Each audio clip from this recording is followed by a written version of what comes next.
YouTube, how is it going? I've got a brand new video ready for spooky season this year, and we are gonna dive into a very quick Annabelle rehaul this year.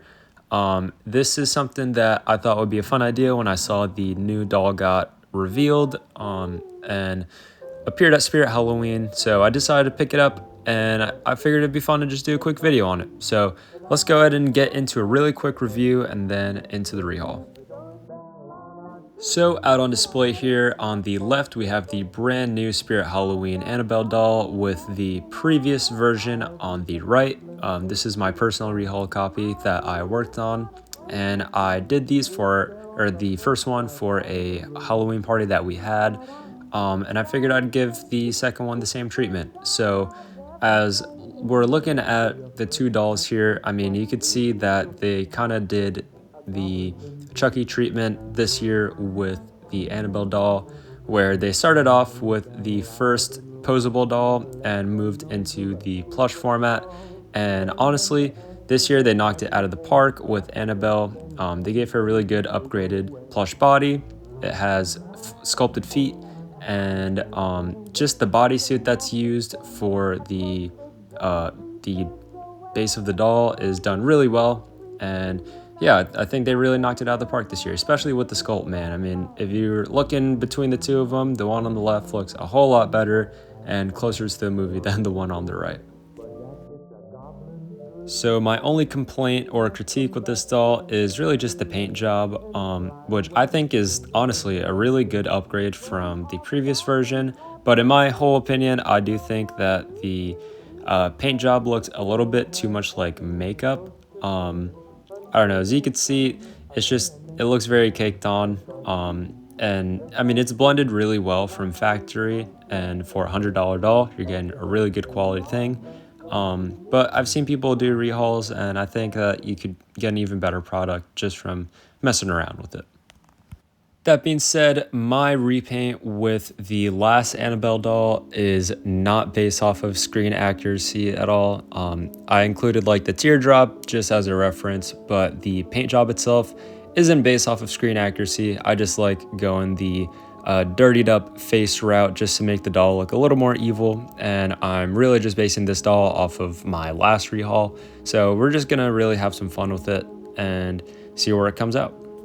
And just before we get into the rehaul itself, I just wanted to give you guys a quick closer look at what the base doll looks like. Again, I said it is an upgrade from Spirit Halloween or Spencer's typical plush doll. Everything's really well sewn together and higher quality than typical. So as you can see, it has a little bit of plastic right below the neck, just so that you could see it when the neckline of the shirt or the dress is shown. There's a little bit of doll underneath there, and I do think it's a nice touch. Same with the feet. It's just a nice touch to add to the plush doll compared to no feet and no plastic chest. So this time, a lot of my work has actually been done off camera, but I will kind of explain to you here and there with some clips sprinkled in on what I did. So here's some paints that I used to kind of do the rehaul. And what I started off by doing was just using some nail polish remover. I got rid of the makeup effect that they had on the eyes and started working at doing a lot of black wash on the face.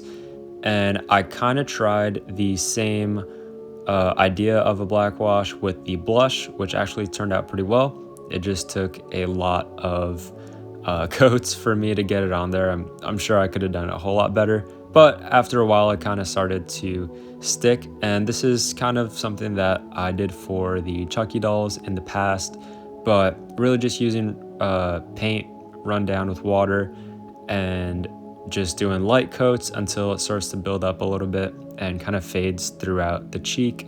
That's how I kind of got that blush to appear on there. Other than some blush, I did a lot of heavy black washing and just outlined the eyes just to make them look dark and evil. And then I also went in with some clear coat and fake blood just for some more, depth and effect. But yeah, we also kind of touched up the lips, painted the teeth a little bit better white, and that is kind of how it's looking. I also added the fake blood from the same past Terrifier project to the hands and the clothing, and it really brings out the evilness of this doll a whole lot. And I'm really happy with how it came out, even though it's not screen accurate, but it looks a whole lot better in my opinion.